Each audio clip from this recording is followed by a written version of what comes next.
Depuis hier, depuis hier, je ne fais que voir l'image aussi. L'image qui est là en haut. Je ne fais que voir l'image aussi. Pendant que les Seydou Keïta sont en train de construire des entreprises dans leur pays, Samuel Eto'o, lui, il est en train de se pavaner avec ses voitures. Une voiture même qu'on a d'abord dit qu'il a louée. Que c'est une voiture qui était garée, ou c'est dans quel hôtel Ondé. Oui, il a même loué la voiture. Il peut lui se pavaner avec ses richesses. Pendant que les autres sont en train de faire ils sont en train de créer des emplois pour les jeunes. Ça, c'est être malhonnête. C'est être vraiment malhonnête. Ça, c'est avoir une haine immense. Ça, c'est avoir de la jalousie hors échelle. Le truc, c'est que vous oubliez très vite dans le pays ici.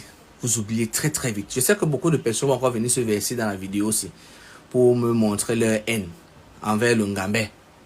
Mais je tiens à vous rappeler que Samuel Eto'o, si je ne me trompe pas, en 2010-2011, comme ça là, le gars était venu avec une entreprise de télécommunication, 7 Mobile. Vous l'avez chassé avec son entreprise. L'entreprise a fermé tout et tout et tout et tout. Pourtant, si l'entreprise a existé encore, c'est que même Orange, je suis que Orange n'a plus sa place au Cameroun.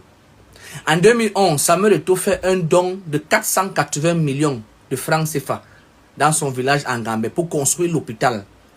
Vous avez pris les deux, vous avez chop.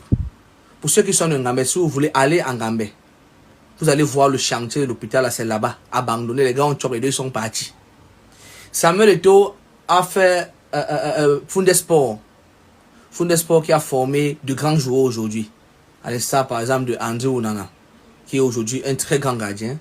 On a eu Fabrice Ondoa qui a remporté la CAN en 2017. On a eu plein de joueurs, les Fabrice Olinga et tout et tout. Je pense qu'il y a beaucoup d'autres joueurs qui ne sont pas peut-être grands joueurs, mais qui sont peut-être des joueurs aujourd'hui dans certains clubs d'Europe.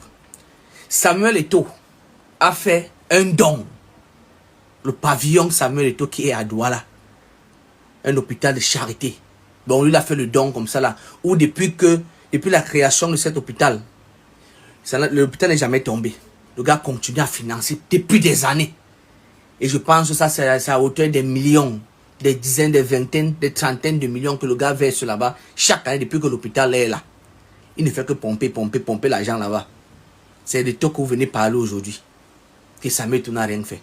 Vous pensez que même si c'est qui, même si c'est moi qui vous parle aujourd'hui, moi j'ai la haine, je veux faire quelque chose, vous m'empêchez de faire. Dieu, je ne fais plus. Je ne fais plus. Vous voulez seulement que le gars là meure? Vous voulez seulement quoi? Que le gars là, je ne sais pas,